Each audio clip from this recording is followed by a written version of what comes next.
Good morning, everyone. Happy Wednesday. Welcome back to my channel. Thank you so much, everyone, for joining me here today. Here's your fourth stimulus check update and daily news report. Bipartisan infrastructure negotiations have hit another roadblock, but more than 140 business leaders are now urging lawmakers to pass the massive spending bill. Also, this Friday, I will be giving away more Amazon gift cards. Please enter the giveaway by subscribing to my channel, liking this video, and also leaving a comment below. Thank you so much, everyone. Bipartisan infrastructure negotiations have hit another roadblock as Senate Democrats continue to work on a backup plan for President Biden's biggest legislative priority. CNN News, Bloomberg, and Politico were among the outlets reporting that a number of sticking points were outstanding after Republicans rejected a compromise proposal from the White House and Democratic negotiators. Earlier this month, negotiators from both parties had said that they expected this week to deliver the text of the legislation, with its final details hammered out. Democrats are continuing to attempt a two-track process to appease the ideological breadth of their party. The bipartisan bill that members of both parties have been negotiating for weeks in order to get moderates on the board now appears to be in question. That bill would require 60 votes to move forward in the Senate, meaning that at least 10 Republicans would have to support it. The second part of the process would deliver on many of President Biden's campaign promises and the White House priorities, while appeasing the party's progressives. A $3.5 trillion bill that included a number of climate measures would then be passed in the Senate using the reconciliation process, which would only require 50 Democratic votes. With just 50 members of the caucus, any single Democratic or independent senator who decided not to align with the Democrats could sink the bill, meaning that it must win the approval of both the progressives like Senate Budget Chairman Bernie Sanders of Vermont and moderates like Senator Joe Manchin of West Virginia. Now, on a different matter, the massive taxing and spending spree that Democrats want to ram through this summer has problems that go even beyond inflation, rising costs, and massive tax hikes.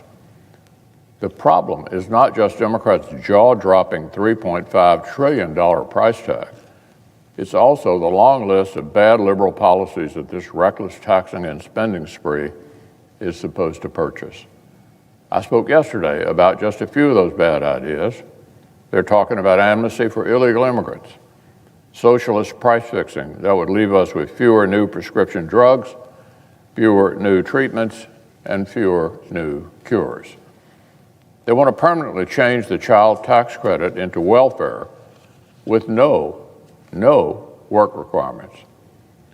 Smuggle in big chunks of the Green New Deal. And in case all of this were not enough, some Senate Democrats want to use this taxing and spending spree to grab control over all 50 states' election laws. I thought we just had that debate a couple of weeks ago. Remember, for several years now, our Democratic friends have claimed that every successive election proved they needed to grab partisan control over our democracy. In 2016, 2018, and 2020, win or lose, when foreign interference occurred and when it did not occur, every possible result has been claimed as proof that Washington Democrats should rip up our democracy's rule book and write a new one that benefits them.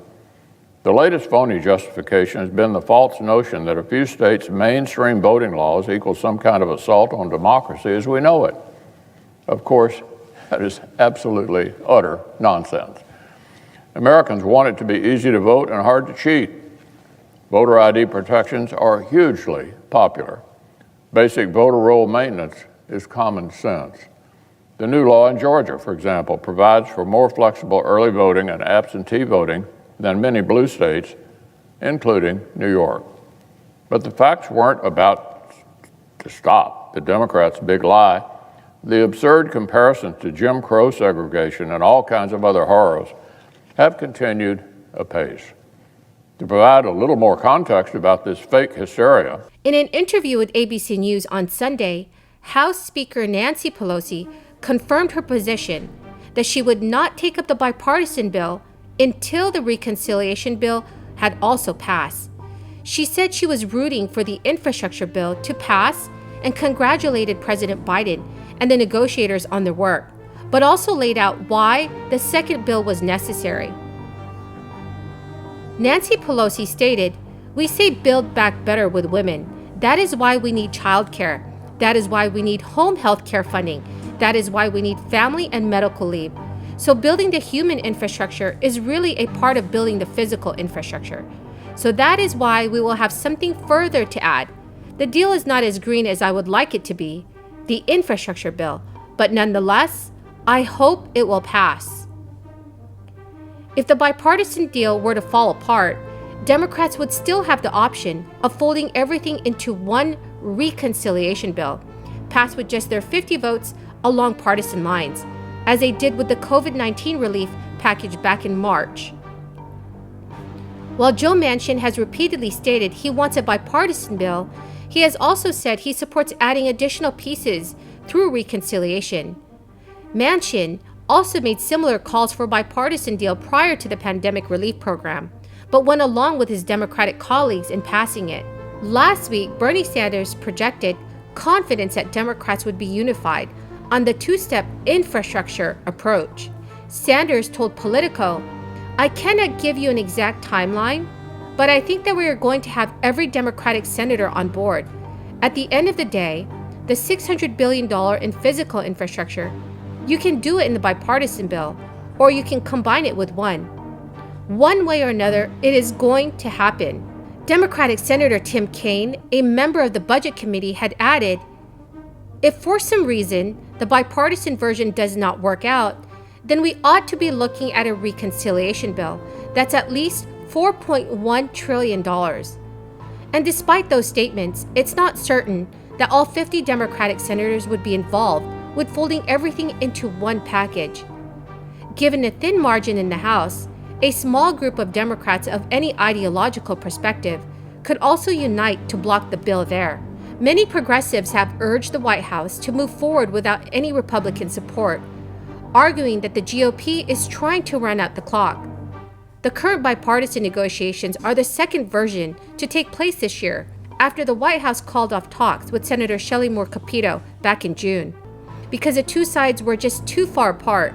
Senator Capito's offer was hundreds of billions of dollars, lower than Biden's initial $2.3 trillion proposal, and after weeks of attempting to find a common ground, the White House scuttled further discussion. So everyone, do you think that our lawmakers will reach a deal before the end of this month?